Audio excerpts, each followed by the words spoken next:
Good morning to all our radio listeners and to our online streaming viewers. We celebrate today the Holy Mass for the Monday of third week of Lent. We include in this Mass the following intentions: for the Thanksgiving of Alice Magno, Carmelita Milet Vergara Ocampo and family, Corazon Reyes, Dalia Dizon and family, Erlinda Garcia, First Calcutta Foundation Incorporated, Hill and Agnes Dizon and family, Gloria Cabiling, James Pasamonte, Jeneline Nascielo, Lay Bacani, Lord Risa Pancho, Merlin Ferreras Abelia, St. Ferdinand Medical Arts Building, St. Francis Academy. For the special intentions of Asuncion Sampang, Danica Lacayanga, Donald Paul Dizon, Estrabilio Santos family, Genevieve Tanig, Jean Kenneth Nuki and Valerie Apol Balagtas, Lenny Papio, Tita Guanlao, Myla Victoria Amorao, Marciano and Clarita Arcega, Mirasol Ajos and family, Pamela Nicole Pelayo, Vincent Christopher Pare. For those who are celebrating their special day today, especially to Most Reverend Pasiano B. Aniceto Didi and Reverend Father Ramon Macasyog. For the ordination anniversary to the priesthood of Reverend Father Elmer Jose Dizon. For the speedy recovery of Angelita Valencia, Angelina Pelayo, Brother Bonnie Ganya, Cons Quizon, Donna Katakutan, Esperanza Torno Cortez, Evelyn Dunca, Fernando Dabu Jr., Flora Quizon, Florencio Garcia, Helen David, Herbert Baez, Herna Sampang, John Vincent Lopez, Julieta Balagtas, Kenzo Miguel Policarpio, Lourdes Yuzon, Michael Bulaon, Orlando and Jonas Manarang, Orlando Serrano Sr., Renato David, Rosario Caingat, Rosita de la Cruz, Victorina Galang, Winnie David. For the repose of the soul of Antonina Alfredo Amante, Asuncion Conchita, Danica Danilo, Domingo, Felisa, and all the poor souls in purgatory.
Good morning to all our radio listeners and to our online streaming viewers.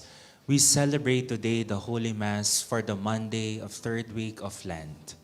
Our Eucharistic celebration will be presided by Reverend Father Jowel Jomarsus P. Gatus, Parish Priest of San Jose Parish, San Jose, City of San Fernando, Pampanga. Together we sing the entrance hymn.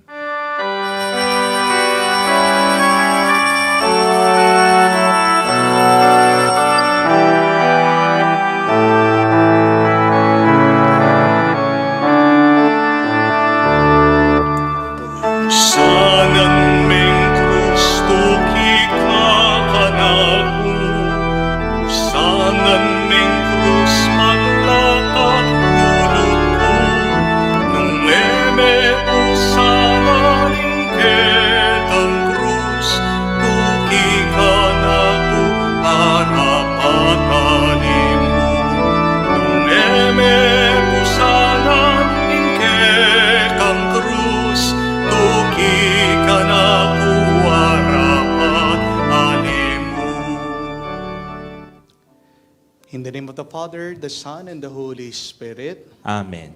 The Lord be with you. And with your spirit. My dear friends, once again, we have gathered together in this Eucharistic celebration, the sacrament of love of our God. That we can become more worthy now to celebrate these sacred mysteries, let us first humble ourselves, asking the Lord for His merciful forgiveness. You were sent to heal the contrite of heart. Lord, have mercy. Lord, have mercy. You came to call sinners and heal the sick. Christ, have mercy. Christ, have mercy. You intercede for us at the right hand of the Father. Lord, have mercy. Lord, have mercy. May Almighty God have mercy on us, forgive us our sins, and bring us to everlasting life. Amen. Let us pray. May your unfailing compassion, O Lord, cleanse and protect your church. And since without you she cannot stand secure, may she be always governed by your grace. We ask this to our Lord Jesus Christ, your Son, who lives and reigns with you, the unity of the Holy Spirit, God, forever and ever. Amen. A reading from the second book of Kings.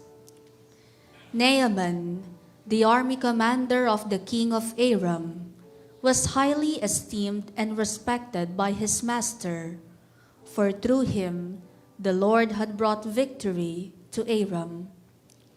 But valiant as he was, the man was a leper. Now the Arameans had captured in a raid on the land of Israel a little girl, who became the servant of Naaman's wife. If only my master would present himself to the prophet in Samaria, she said to her mistress, he would cure him of his leprosy. Naaman went and told his lord just what the slave girl from the land of Israel had said. Go, said the king of Aram, I will send along a letter to the king of Israel. So Naaman set out, taking along 10 silver talents, 6,000 gold pieces, and 10 festal garments. To the king of Israel he brought the letter, which read, With this letter I am sending my servant Naaman to you, that you may cure him of his leprosy. When he read the letter, the king of Israel tore his garments and exclaimed, Am I a God with power over life and death, that this man should send someone to me to be cured of leprosy? Take note, you can see he is only looking for a quarrel with me. When Elisha, the man of God, heard that the king of Israel had torn his garments, he sent word to the king, Why have you torn your garments? Let him come to me and find out that there is a prophet in Israel. Naaman came with his horses and chariots and stopped at the door of Elisha's house. The prophet sent him the message, Go and wash 7 times in the Jordan, and your flesh will heal, and you will be clean." Naaman went away angry, saying, "I thought that he would surely come out and stand there to invoke the Lord his God, and would move his hand over the spot, and thus cure the leprosy. Are not the rivers of Damascus, the Abana and Parfa, better than all the waters of Israel? Could I not wash in them and be cleansed?" With this, he turned about in anger and left. But his servants came up and reasoned with him. "My father," they said, "if the prophet had told you to do something extraordinary, would you not have done it? All the more now, since he said to you, 'Wash and be clean,' should you do as he said?" So Naaman went down and plunged into the Jordan 7 times at the word of the man of God. His flesh became again like the flesh of a little child, and he was clean. He returned with his whole retinue to the man of God. On his arrival, he stood before him and said, "Now I know that there is no God in all the earth except in Israel." The word of the Lord. Thanks be to God. Athirst is my soul for the living God. When shall I go and behold the face of God? Athirst is my soul for the living God. When shall I go and behold the face of God? As the hind longs for the running waters, so my soul longs for you, O God. Athirst is my soul for the living God. When shall I go and behold the face of God? Athirst is my soul for God, the living God. When shall I go and behold the face of God? Athirst is my soul for the living God. When shall I go and behold the face of God? Send forth your light and your fidelity. They shall lead me on and bring me to your holy mountain, to your dwelling place. Athirst is my soul for the living God. When shall I go and behold the face of God? Then will I go into the altar of God, the God of my gladness and joy. Then I will give you thanks upon the harp, O God, my God. Athirst is my soul for the living God. When shall I go and behold the face of God? Let us honor the Holy Gospel.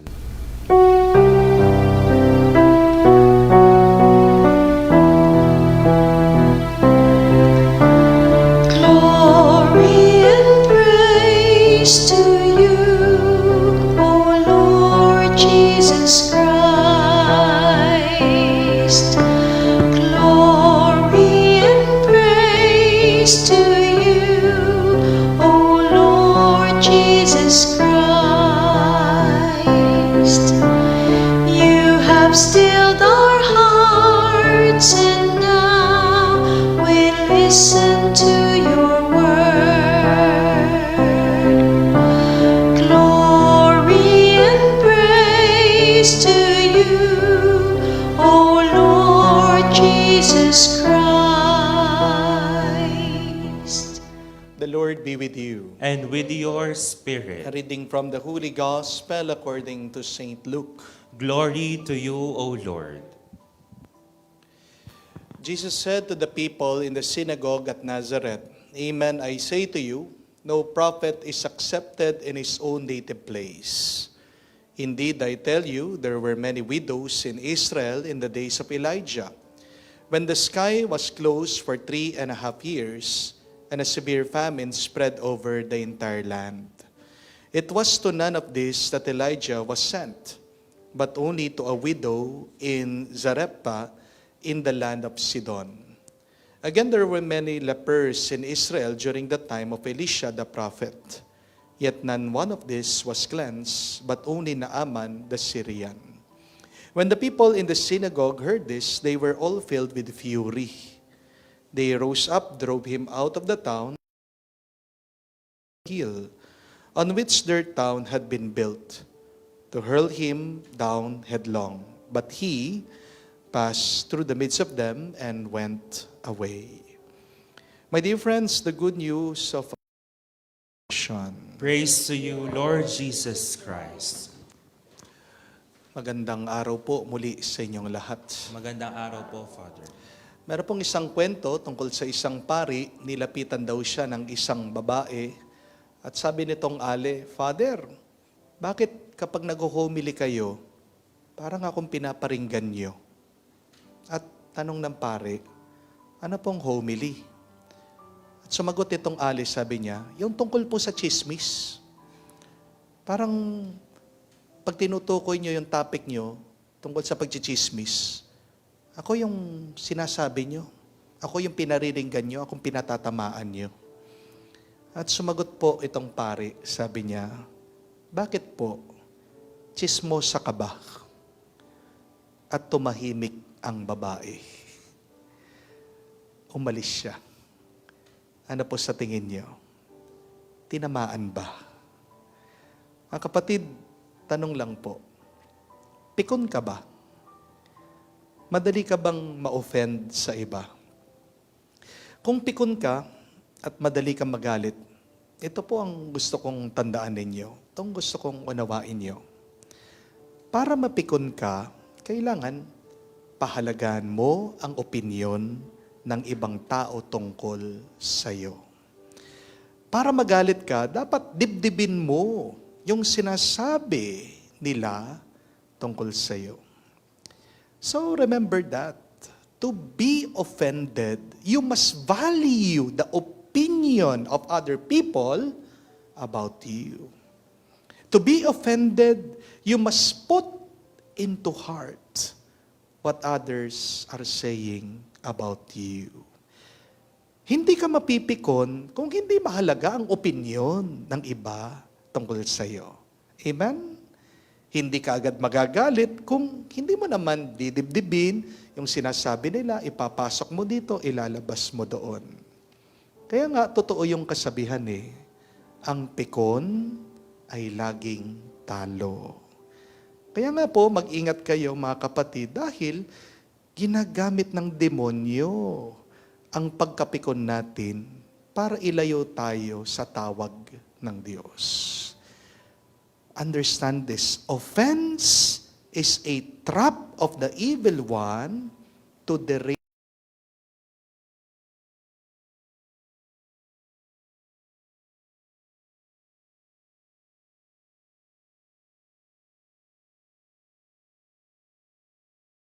pa ang mga tao sa Kanya.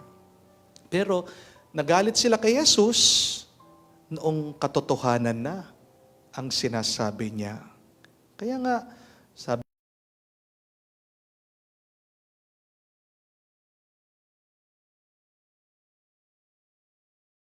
He hears the truth. Nasaktan yung pride ng mga tagapakinig ng ating Panginoong Jesucristo. At dahil napikon sila, anong ginawa?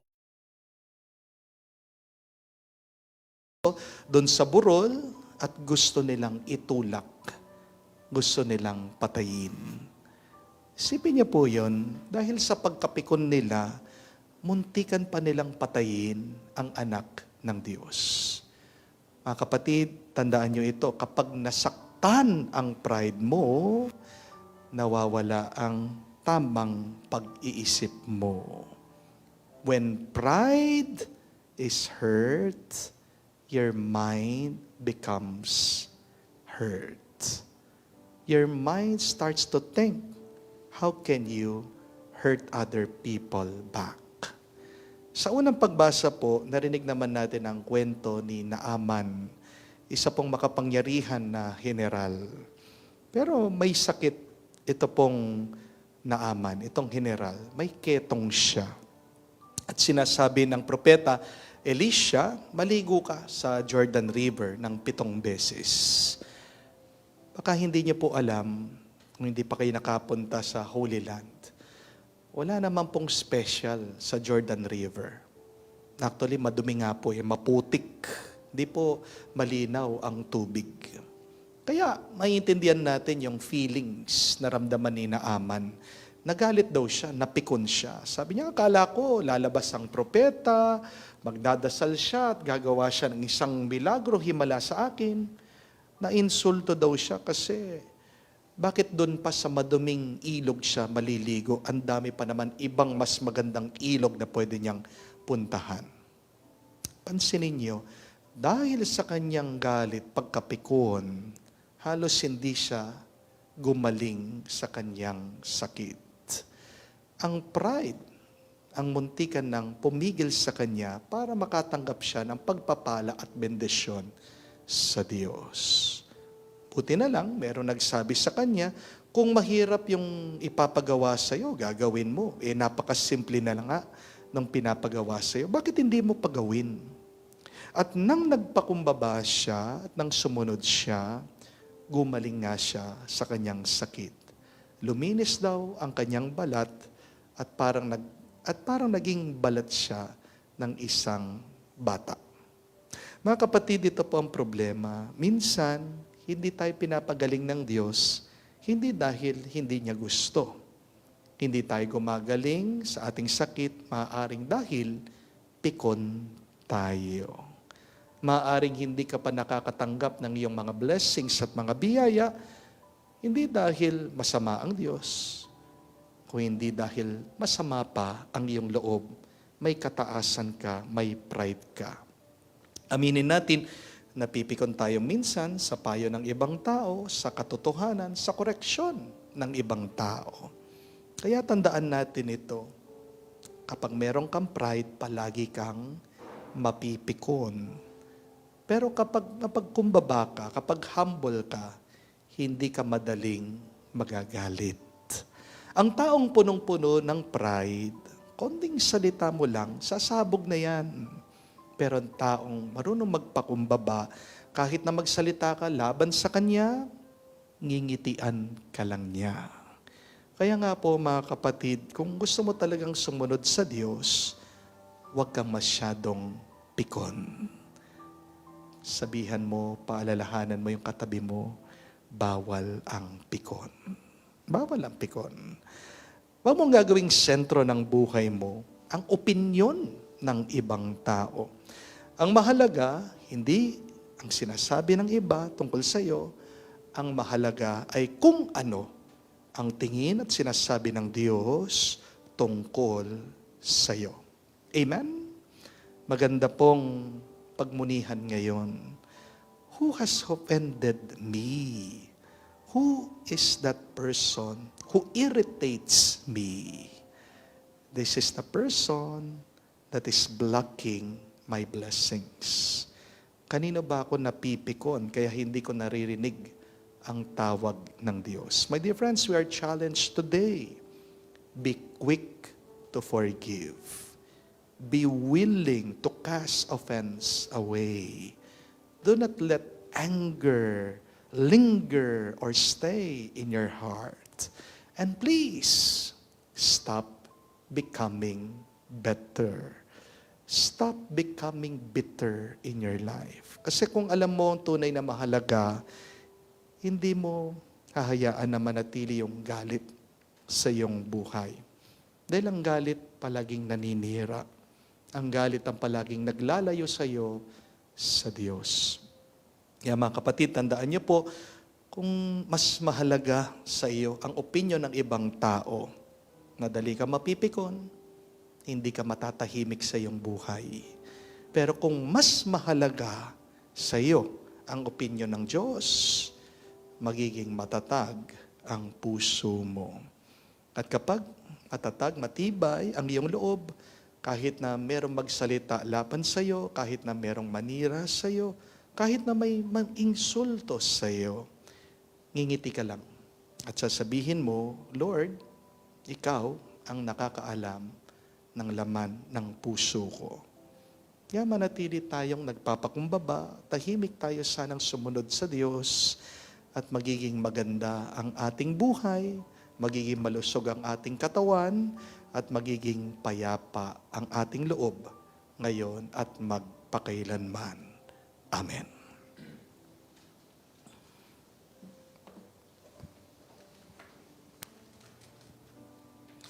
trusting in the mercy of God who calls all people to conversion and faith, let us bring our prayers before Him. Let our prayer be, Lord, hear our prayer. Lord, hear our prayer for the Holy Church, that she may courageously proclaim the truth of the gospel, even when it is rejected, and continue to bring God's mercy to all people. Let us pray to the Lord. Lord, hear our prayer. For world leaders, that those in authority, that they may listen with open hearts to God's word and work sincerely for justice, peace, and dignity of every person. Let us pray to the Lord. Lord, hear our prayer. For the people of the Middle East, especially the Filipino people,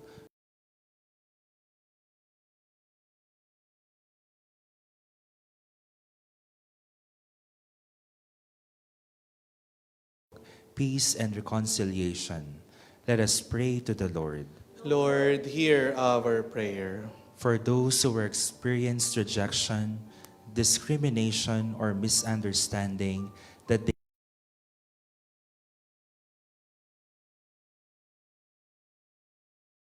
let us pray to the Lord.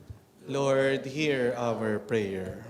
For our communities during this Lenten season, that we may welcome God's message with humble hearts and allow it to transform our lives. Let us pray to the Lord. Lord, hear our prayer. For the sick, the suffering, and those who burdened by trials, that the Lord may grant them healing, strength, and hope. Let us pray to the Lord. Lord, hear our prayer. May the Lord accept our thanksgiving and our personal intentions, the special intentions of the radio station of our Archdiocese, and that all the faithful departed, especially from our parish, community, and families, may enter the heavenly Jerusalem. Let us pray to the Lord. Lord, hear our prayer. Heavenly Father, your Son was rejected by many, yet remained faithful to your mission. Help us to receive your word with open hearts, to follow you with courage. We ask this through Christ our Lord. Amen.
Pray now, my dear friends, that my sacrifice and yours may be acceptable to God, the Almighty Father. May the Lord accept the sacrifice at your hands for the praise and glory of his name, for our good and the good of all his holy church. May what we offer, O Lord, in token of our service be transformed by you into the sacrament of salvation. We ask this through Christ our Lord. Amen. The Lord be with you. And with your spirit, Lift up your hearts. we lift them up to the Lord. Let us give thanks to the Lord our God. It is right and just. It is truly right and just, our duty and our salvation, always and everywhere to give it thanks. Lord, Holy Father, Almighty and Eternal God, for you will that our self-denial should give you thanks, humble our sinful pride, contribute to the feeding of the poor, and so help us imitate you in your kindness. And so we glorify you with countless angels, as with one voice of praise, we now acclaim, Holy, holy, holy Lord, God of hosts, heaven and earth are full of your glory. Hosanna in the highest.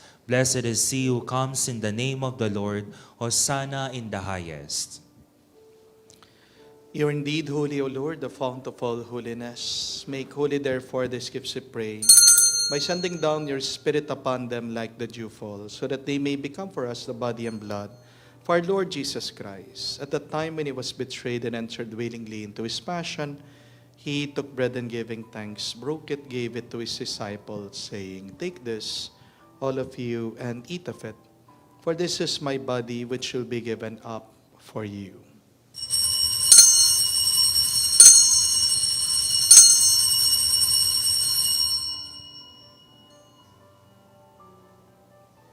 In a similar way, when supper was ended, he took the chalice, and once more giving thanks, gave the chalice to his disciples, saying, "Take this, all of you, and drink from it, for this is a chalice of my blood, the blood of the new and eternal covenant, which will be poured out for you and for many, for the forgiveness of sins. Do this in memory of me."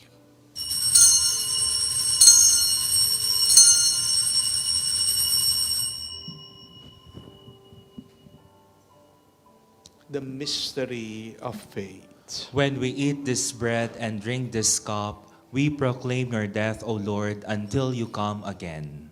Therefore, as we celebrate the memorial of his death and resurrection, we offer you, Lord, the bread of life and the chalice of salvation, giving thanks that you have held us worthy to be in your presence and minister to you. Humbly we pray that partaking of the body and blood of Christ, we may be gathered into one by the Holy Spirit.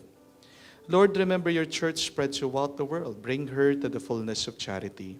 Together with Leo, our Pope, Florentino, our Archbishop, and all the clergy. Remember also our brothers and sisters who have fallen asleep in the hope of the resurrection, and all who have died in your mercy. Welcome them into the light of your face. Have mercy on us all, we pray, that with the Blessed Virgin Mary, Mother of God, with Saint Joseph, her glorious spouse, with your blessed apostles and all the saints who have pleased you throughout the ages, we may merit to be co-heirs with eternal life, and may praise and glorify you through your Son, Jesus Christ.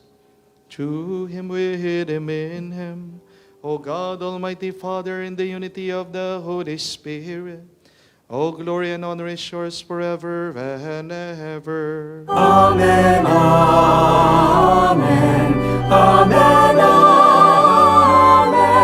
amen, amen, amen.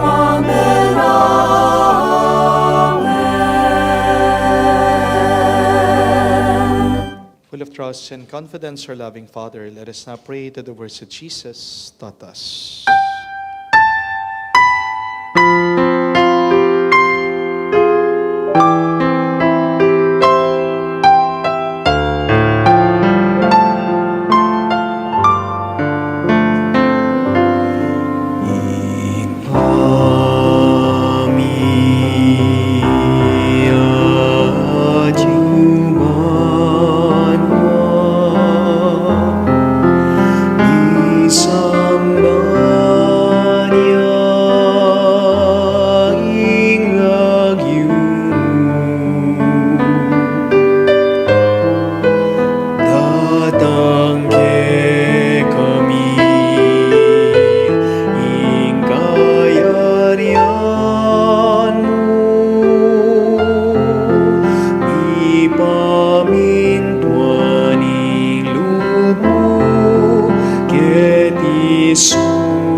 Ipatawad mo ke kami ring salami ke ka anting pamamatawad mi karing mi kasala ke kami mga emo kami pay sa ulting tukso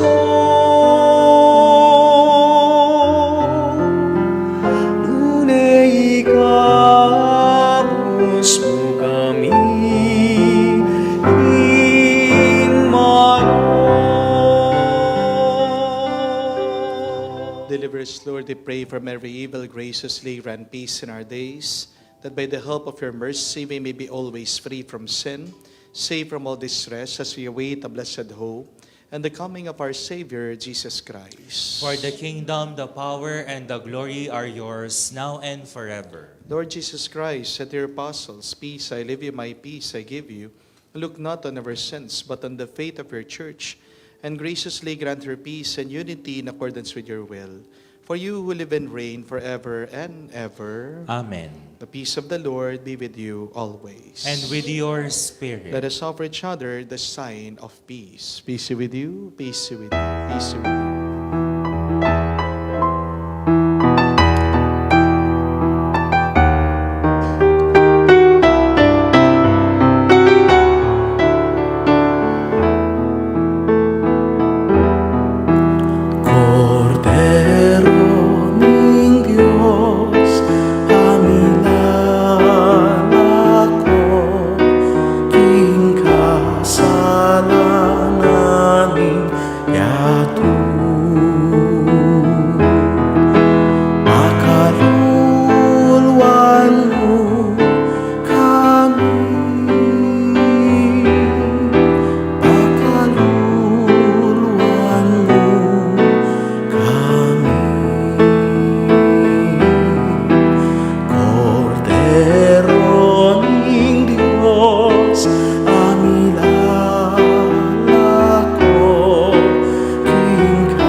Behold our Lord and Savior Jesus Christ, our Lamb of God, the one who takes away the sins of the world. Blessed are we now called to be with him in the banquet of the Lamb. Lord, I am not worthy that you should enter under my roof, but only say the word and my soul shall be healed.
parang tao, kinugudadalisay. For our radio listeners and online streaming viewers, we will join you in praying the act of spiritual communion.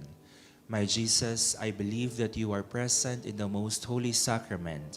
I love you above all things, and I desire to receive you into my soul. Since I cannot at this moment receive you sacramentally, come at least spiritually into my heart. I embrace you as if you were already there, and unite myself fully to you. Never permit me to be separated from you. Amen.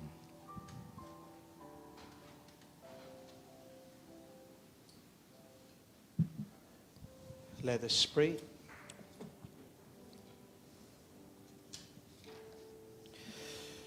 May communion in this sacrament, we pray, O Lord, bring with it purification and with the unity that is your gift. We ask this through Christ our Lord. Amen. The Lord be with you. And with your spirit. And may Almighty God bless you, the Father and the Son, and the Holy Spirit. Amen. The Mass has been offered. Let us now go in peace. Thanks be to God.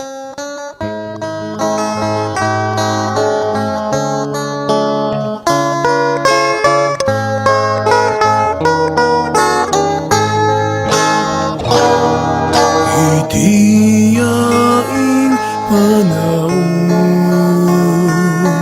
itiyaing karampatan, imbalayan lumibalik yadog keka, at kang Kristong kekang anak niyubog na. Mayo pa ang iba, alang hanggang mabiyejos, Pupurianda ka pasalamatan da ka, alakang tuk ng mamahuske kami, paraking bayo at labis-labis abie. Itiyaing panahon,